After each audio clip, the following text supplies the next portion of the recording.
Les va a caer muy bien, tengo esa sospecha, señor Delgado, nuestro siguiente invitado. Les va a caer muy bien. Sí, cómo no, porque también además es conocido, muy conocido, no solamente por el entusiasmo, el conocimiento y la fascinación que muestra siempre que habla de nuestro país, en particular de todo el rescate que ha habido en todo el territorio nacional, de manera particular en el sur-sureste, particularmente, más específicamente en la zona maya. Pues ya dijiste todo.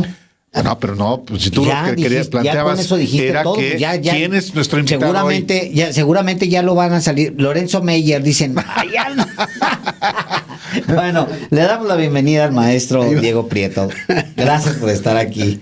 Muchísimas gracias por la invitación. Encantado de conversar con ustedes, Álvaro, Alejandro. De verdad, es un gusto que podamos compartir la gran experiencia que significa trabajar en el Instituto Nacional de Antropología e Historia, sobre todo en estos momentos de transformación intensa de la vida pública de nuestro país, y en donde el instituto está teniendo un papel muy relevante para recuperar la memoria, para fortalecer la identidad, para incentivar el orgullo de la pertenencia a esta nación pluricultural que es México.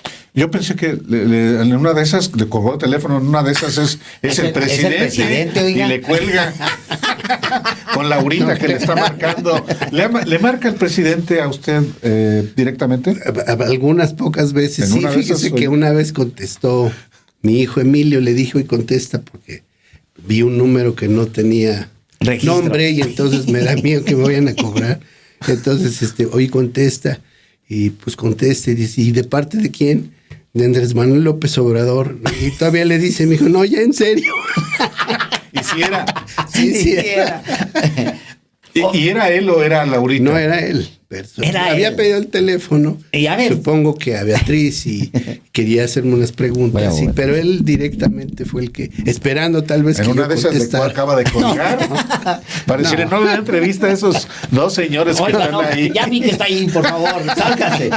Oiga, de repente, yo conozco mucha gente, mucha gente, aquí mismo en la redacción de Sin Embargo, que disfrutan mucho el momento en el que usted presenta, es como un remanso, el momento en que usted presenta la siguiente novedad de lo que se va hallando en el Tren Maya. Es una comunicación inédita porque pues no estábamos acostumbrados, digamos, como mexicanos, a que realmente esto se estuviera comunicando en tiempo real. ¿Usted lo siente así? Yo sí, creo que, fíjense, en el instituto tenemos 4 tareas sustantivas que nos encarga la ley: la investigación, la conservación, la docencia y la difusión en las materias relacionadas con la antropología, la historia y el patrimonio cultural. Pero siento que frecuentemente la difusión la dejamos a un lado. Uh-huh. Y siento que como nunca en mi vida dentro del INA, el instituto tiene una gran ventana de difusión, que es esta oportunidad que nos ofrece el presidente de la República de exponer lo que está haciendo el INA. Tal vez en este caso relaciona con un proyecto muy específico, pero de gran envergadura, que es el Tren Maya. Pero la gente se da cuenta que detrás hay una institución y que no trabajamos solamente en el área maya de nuestro país, trabajamos en todo el país. El INA tiene centros INA en todos y cada uno de los estados de la República, y así como estamos haciendo estos esfuerzos que ciertamente la gente disfruta y que incluso mucha gente me comenta que están muy pendientes cuando ven que vamos a estar ahí, también saben que en primer lugar no es la tarea de una persona. Yo ni siquiera soy arqueólogo, soy antropólogo social. Y en segundo lugar, no es que solo hagamos eso, somos una institución muy grande, que hoy mismo creo que ha fortalecido mucho su presencia nacional.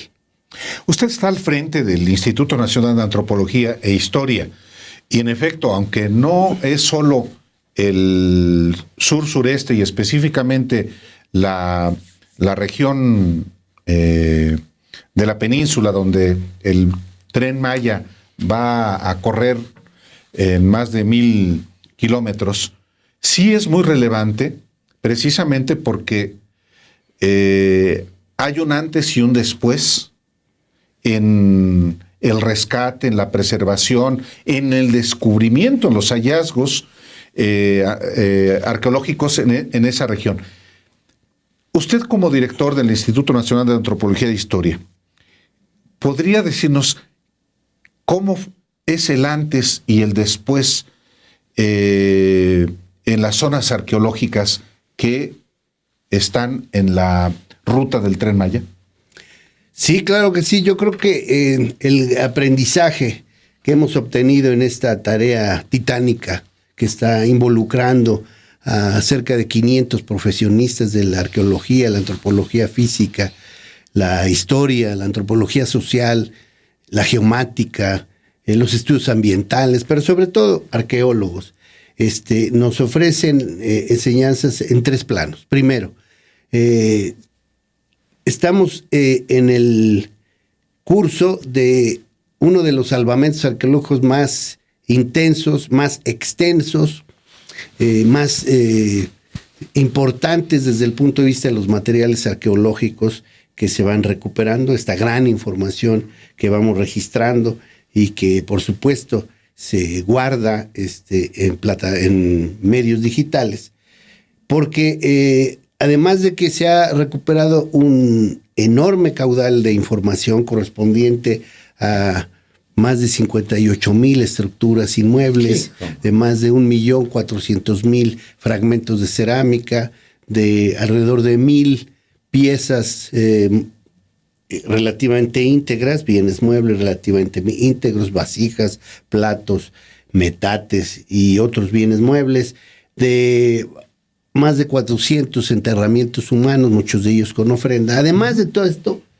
hemos, punto 1, incorporado la tecnología más moderna para poder desarrollar el salvamento de manera ágil, oportuna y sin entorpecer el desarrollo de las obras. Por ejemplo, la tecnología que desde un principio solicitamos a los constructores de la imagen LIDAR. Es una nube de puntos que rebotan en el suelo, que permiten eliminar la capa vegetal y que nos permiten saber de antemano cuáles accidentes pueden corresponder a estructuras construidas por el ser humano. Plataformas, caminos, plazas, juegos de pelota, palacios, áreas residenciales. Eso en otras épocas no hubiese sido posible, hubiéramos tenido que recurrir solo al trabajo de campo. No excluimos el trabajo de campo, pero la tecnología LIDAR, acompañada de todo lo que significa ya en la prospección y en los recorridos de campo, los escaneos en imágenes 3D, tenemos todas las piezas localizadas y georreferenciadas con coordenadas muy precisas, de manera que cualquier tepalcate sabemos de dónde salió, en relación con qué otros objetos está y en qué estrato de nuestra excavación apareció. Primero, entonces, toda la incorporación de nuevas tecnologías y un nuevo modelo metodológico para el salvamento arqueológico, para hacerlo con mayor agilidad, pero también con un mayor soporte digital. El segundo punto es que hemos incorporado la mayor información que hubiéramos imaginado de lo que es el área maya mesoamericana. Entonces estamos hablando, como les decía, de una información, toda ella georreferenciada, toda ella sujeta a imágenes en tercera dimensión, que yo estoy seguro habrá de nutrir la investigación del gran tronco civilizatorio maya mesoamericano, que no es nada más el área del Tren Maya, estamos hablando de una gran nación que articuló diversas variantes lingüísticas, diversas conformaciones urbanas, poblacionales, pero abarcando pues, los 5 estados en donde transcurre el Tren Maya: Campeche, Tabasco, Chiapas, Yucatán y Quintana Roo, pero también Belice, Guatemala, Honduras y El Salvador.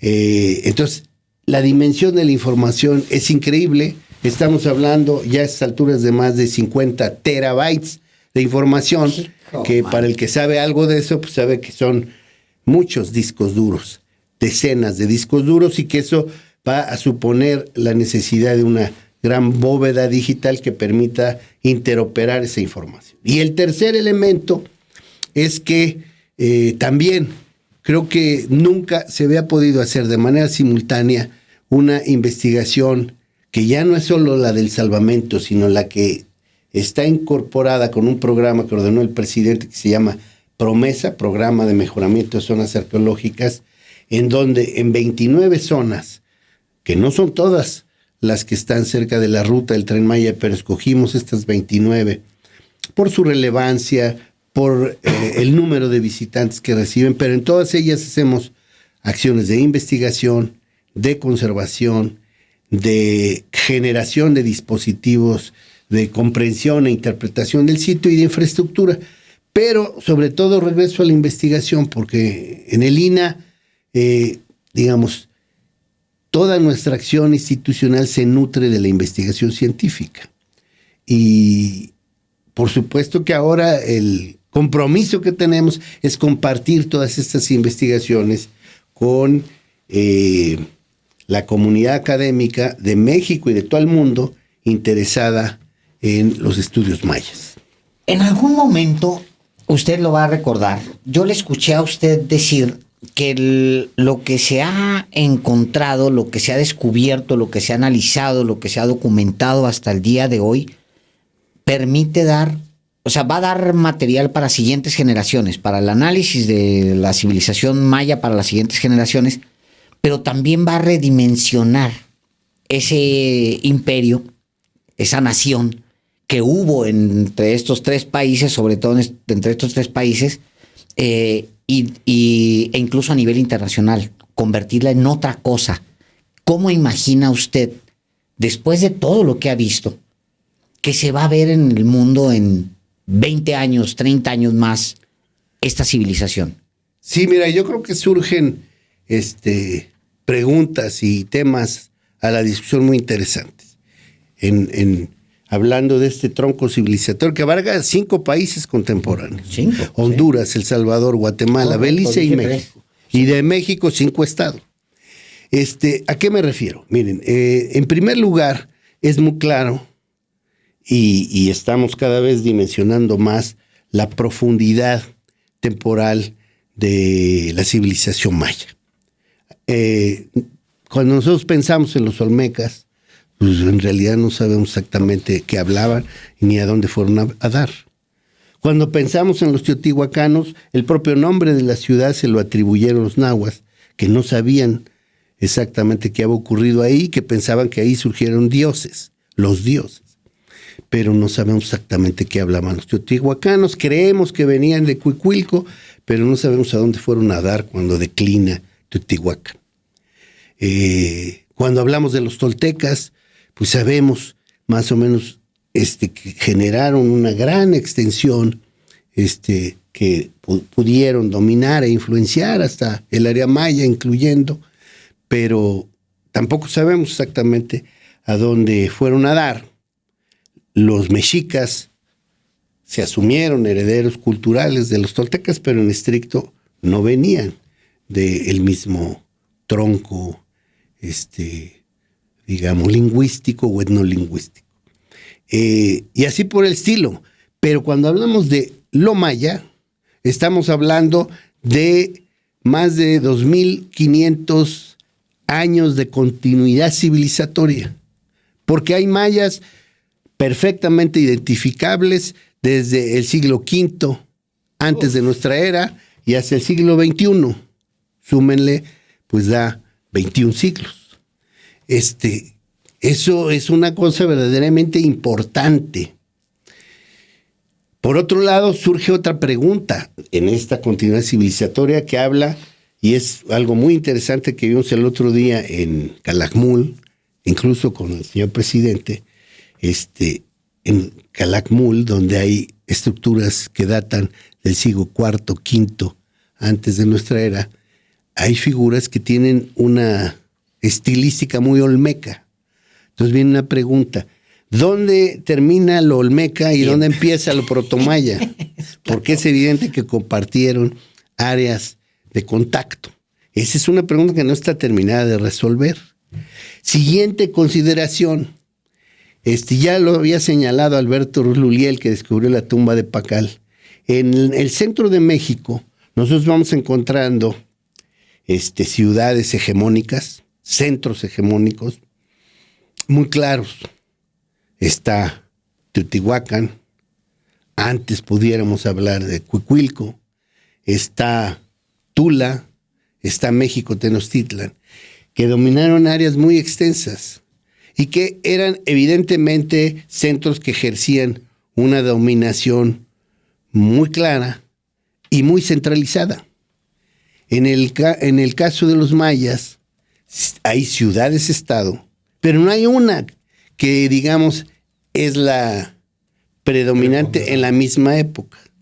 Hablamos del clásico maya. Bueno, ahí hay ciudades-estado muy fuertes, pero hay una. Está Tikal, está Toniná, está Calakmul y está Palenque. En el epiclásico o clásico terminal, le llaman algunos, está Uxmal, pero también está Chichén Itzá, ¿no? Y varias otras que, por ejemplo, se desarrollan en la parte de la costa oriental, como podría ser Cobá, ¿no? Que tuvo vínculos importantes. Luego viene en el Chichén está todavía en este periodo clásico terminal. Luego en el posclásico tenemos a Mayapán, Chichén sigue vigente de alguna manera. En fin, no hay una sola ciudad. Sí hay desplazamientos, por supuesto, sí hay ciudades que tienen su momento de auge y de declive, pero la centralización del poder no es la misma que hay en el centro de México. Entonces, ¿qué vamos a encontrar? En el área maya, un entramado urbano muy complejo.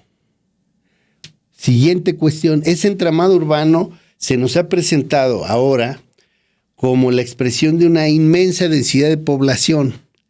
Nosotros cuando vamos en el tramo 7 de Chetumal, Escárcega, encontramos nada más en esa línea, no estamos estudiando toda el área, es una rayita. En esa rayita sí nos topamos con 10,000 estructuras inmuebles, o sea, 10,000 construcciones. Es decir, no pasábamos 1,5 kilómetros, 2 kilómetros cuando ya había otra, en plena selva. ¿Cómo lograron generar este entramado urbano en plena selva? Pues eso nos tiene que llevar a de dónde sale el excedente. ¿Cuál era la estrategia de captación de agua en un lugar en donde no hay fuentes de agua superficial? Todos construían aguadas, tenían sus chultunes y por supuesto tenían estrategias para canalizar el agua pluvial. Tenemos entonces que discutir el urbanismo maya, tenemos que discutir la eficiencia de la milpa maya como un sistema agroalimentario que llegó a sustentar nada más en el área que es la selva del norte de Chiapas, el este de Tabasco y el sur de Campeche y Quintana Roo, y lo que es la península, yo creo que por decir un cálculo estimativo, 1,5 millones de personas. ¡Híjole! En esa área no volvió a haber ese número de personas hasta avanzada la segunda mitad del siglo XX. Cuando se forma Quintana Roo, era yo pequeño, yo todavía estuve. 1,5 de personas. En algún momento estuvieron conviviendo en esa área. En toda esta área, claro, es un área muy grande. Y sí, ahora, actualmente sí hay más que eso. Pero es un montón. Pero es mucha gente. De gente. Y de algo tenía que comer. Es correcto. Y se tenían que transportar. Y cada vez encontramos más toda esta red de SACBES o SACBEOP, que son los caminos blancos, mayas, que, por ejemplo, encontramos muy claramente, ya los habíamos identificado desde antes, el que unía Cobá con el norte de Chichén Itzá, con Zitaz. Y son 90 kilómetros de camino. Entonces, la verdad es que hay muchas preguntas y muchas hipótesis que van apareciendo ahora que vamos encontrando la inmensa densidad de población que hubo ahí, porque pues si encontramos esos edificios es porque alguien los construyó, no se construyeron solos. Y incluso nuestra colega Adriana Velázquez, arqueóloga ella, muy conocedora del área maya, propone, hay que seguir trabajando, que Calakmul, en su momento de mayor esplendor, en el período clásico, entre el año, digamos, 500 y 700 de nuestra era, pudo haber llegado a ser la ciudad más extensa de todo Mesoamérica, compitiendo con Teotihuacán, que hasta ahora pues pensábamos, y a lo mejor esa es la más grande, pero no está ya del todo cierto. Como ciudad, como entramado urbano, claro, también Tenochtitlan fue un entramado urbano complejo, grande, nada más que Tenochtitlan, tendríamos que considerar que es una ciudad que se articula con otras poblaciones sujetas a su dominio en el Valle de México. En el Valle de México no eran solo mexicas, estaban tlahuicas, estaban tecpanecas o sí, bueno, esos son anteriores, pero xochimilcas que no eran mexicas. Entonces viene la necesidad de, insisto, estudiar todo el tema del urbanismo. Y la otra pregunta, que sí es una pregunta que ha existido desde hace mucho en los estudios mayas, es qué es lo que determinó y cómo explicar estos desplazamientos. Sobre todo, el gran misterio que también aplica para Teotihuacán. ¿Qué ocurre con la caída de los grandes centros del periodo clásico hacia el año 750, 800 de nuestra era? ¿A qué obedece? Fue una crisis, digamos, ambiental. Fue que se cansaron las tierras precisamente por esta densidad y mejor se fueron a otro lado, porque la milpa maya funciona en el sistema de rosa tumba quema.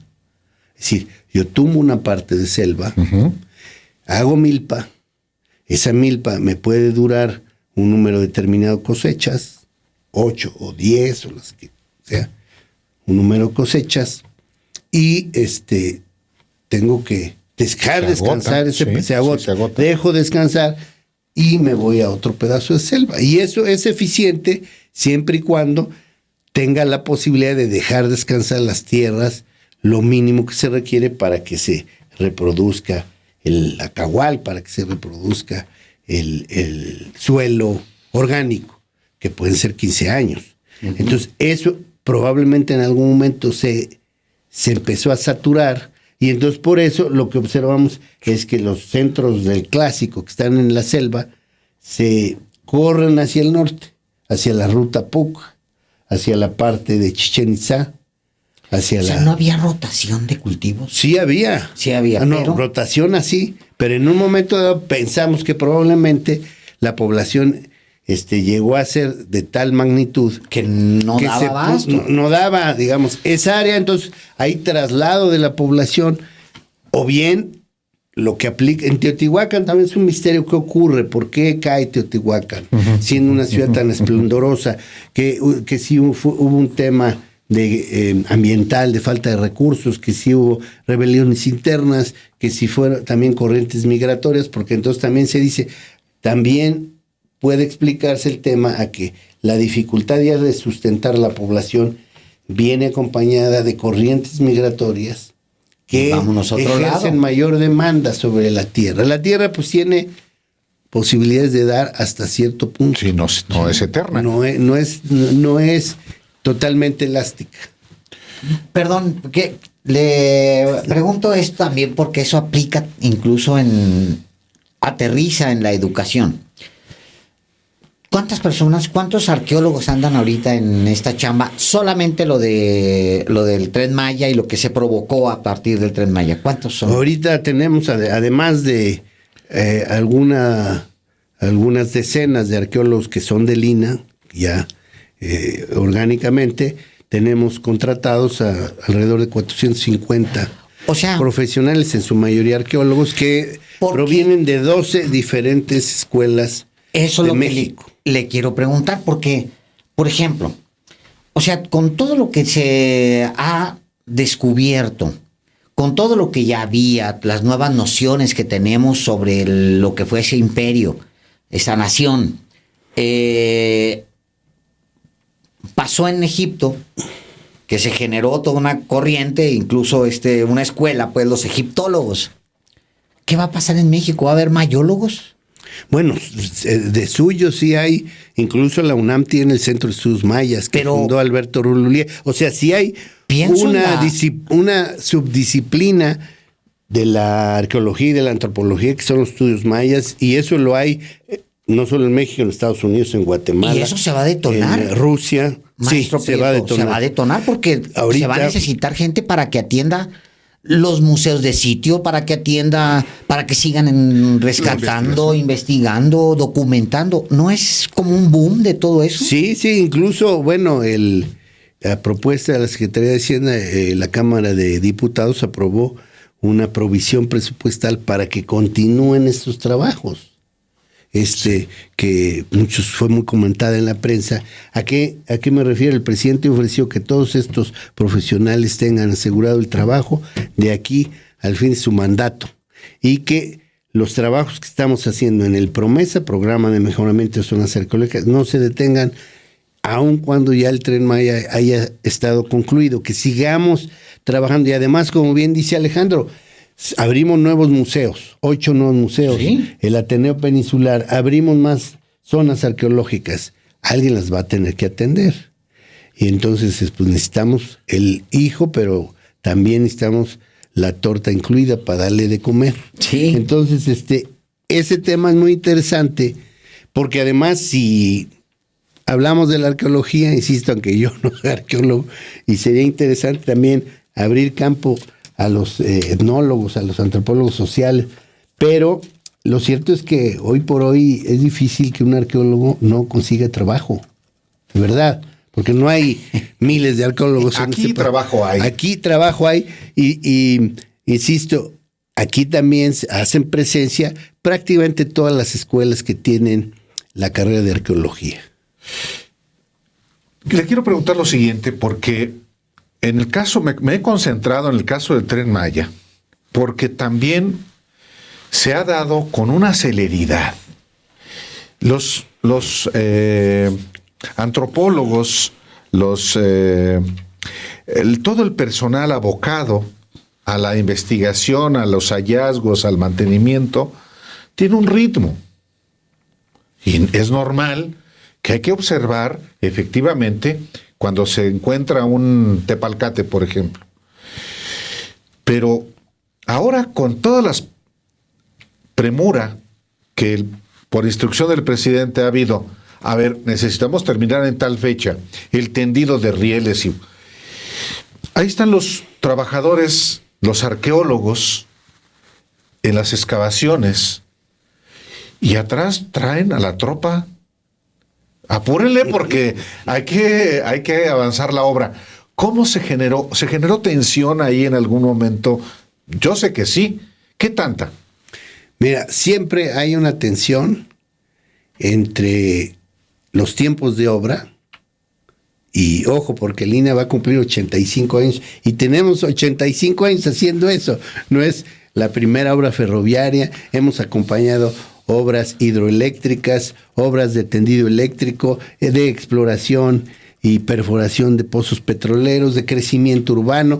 Trabajamos en el centro histórico cuando va a haber una cimentación y encontramos el Hueyzompantli, y siempre se da una tensión entre los tiempos de obra y las prisas del constructor y los tiempos del salvamento y ¿cómo diría? El tiempo de larga duración, diría Braudel, del arqueólogo. Sí. O sea, dame chance, aquí tengo mi brochita, ¿no? Obviamente compaginar eso no siempre es No. Pero así como decía, hiciste una metáfora muy interesante. Va el arqueólogo adelante, va los constructores incluidos los compañeros de Sedena atrás. Ese es un buen escenario, porque a veces es el revés. Hay obras en donde nosotros vamos atrás parando obras que no están autorizadas, y entonces vamos, y siempre decimos es mejor ir adelante que atrás. Sí. Pero en el tramo 7 se da un fenómeno increíble, porque ya la tensión era muy grande. Estos de Lina y sus piedras, y a ver qué horas quitas tus piedras. Entonces, ¿qué dijo el presidente? Tenemos mucha prisa para avanzar, pero también no podemos, por una obra que perdurará décadas, tal vez algún siglo, echar a perder materiales que representan milenios. Entonces le propuso a la Secretaría de la Defensa Nacional que incorporara 500 elementos de tropa solo para ese tramo, para que estuvieran apoyando a los arqueólogos para toda la tarea de recoger materiales, para toda la tarea de desarrollar la prospección, para toda la tarea de el despalme, que de suyo tiene que ser cuidadoso, no puede ser con una bulldozer, el despalme manual acompañado del personal de arqueología. Incluso se les dieron pláticas, pero además en ese tramo se habilitaron 7 apoyos institucionales del gobierno de Quintana Roo, de la Secretaría de Bienestar, de la Subsecretaría de Bienestar, de el INDAVIN, de la Subsecretaría de la SEDATU, de la Semarnat y del gobierno de Campeche, para hacerse cargo de 7 subtramos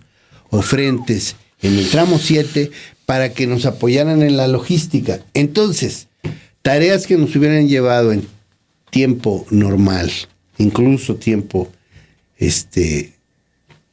digamos, acelerado con el uso de tecnologías, nos hubiera llevado tal vez 8 o 10 meses, nos llevó 2 meses y medio. Y trabajaron de manera articulada. Claro, no siempre es sencillo, porque como yo a veces le digo a los compañeros de la Sedena, pues la disciplina de la fuerza castrense, vertical, ¿no? Muy férrea, muy rígida, pues no se aviene tan fácil, aunque se puede compaginar. La antropología siempre se interesa por los espacios interculturales, pero por supuesto que los antropólogos y arqueólogos pues somos, por decirles, y lo pueden ver, más juguetones, ¿no? Mucho menos rígidos, en el sentido que siempre estamos buscando el lado creativo, el lado crítico. Claro. Yo, pues, y con los militares cuadradones. Cuando trabajo rígidos con compañeros de Lina, yo no puedo dar una instrucción sin explicarla. Y puede haber cualquier compañero de Lina que me diga, ¿por qué? ¿Por qué me pides eso? ¿Y los militares? Yo tengo que explicar, ¿no? Ahí pues les dan una instrucción y pues es una instrucción. Claro.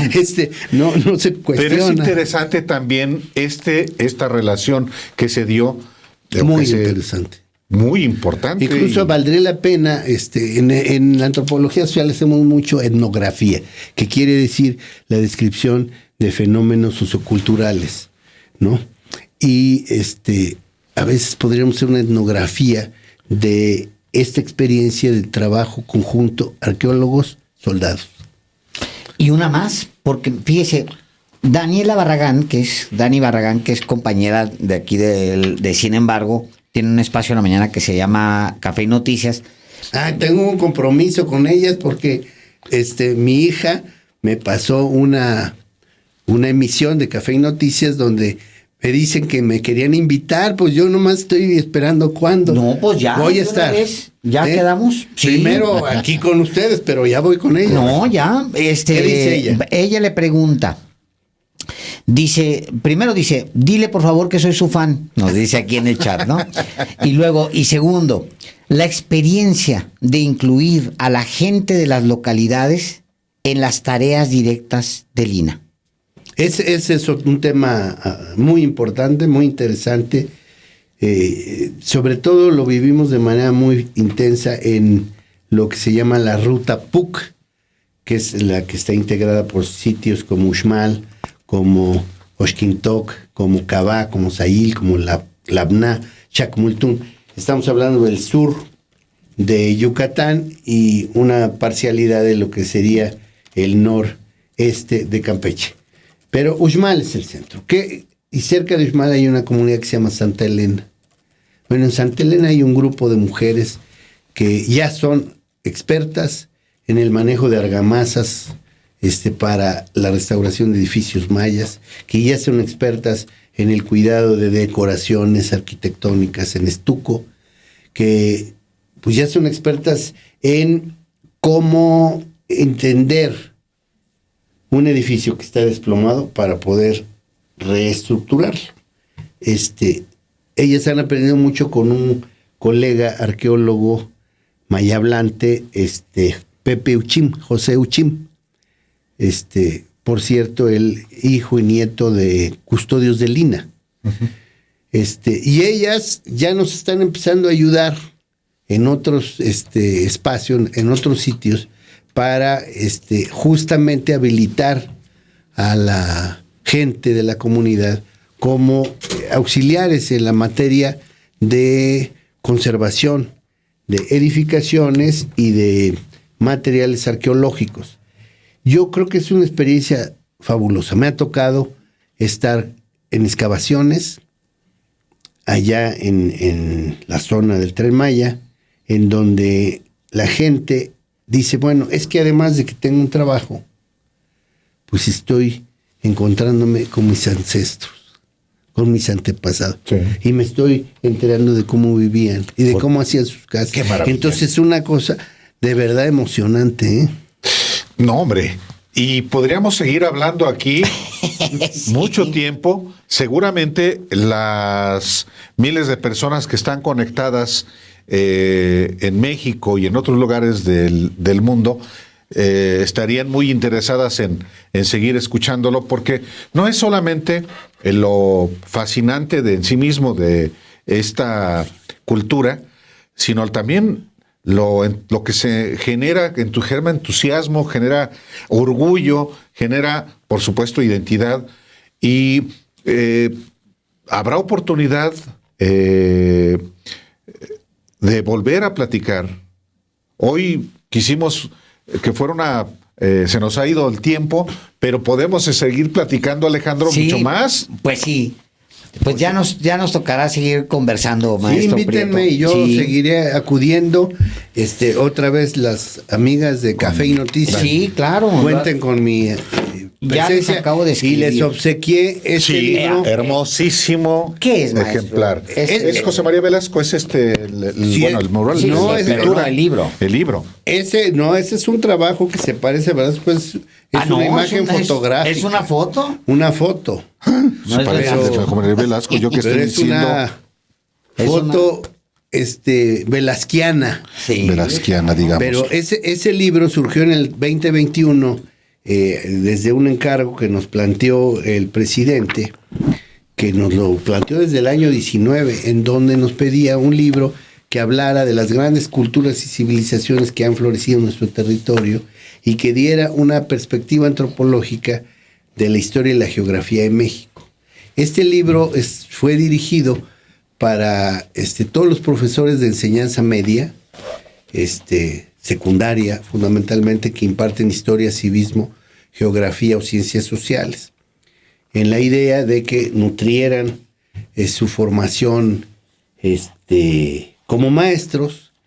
Y entonces acompañó el libro las grandes efemérides del 2021, el bicentenario de la consumación de la independencia en México, el 5º centenario de la caída de México Tenochtitlan y el inicio de la centenaria resistencia indígena contra la ocupación.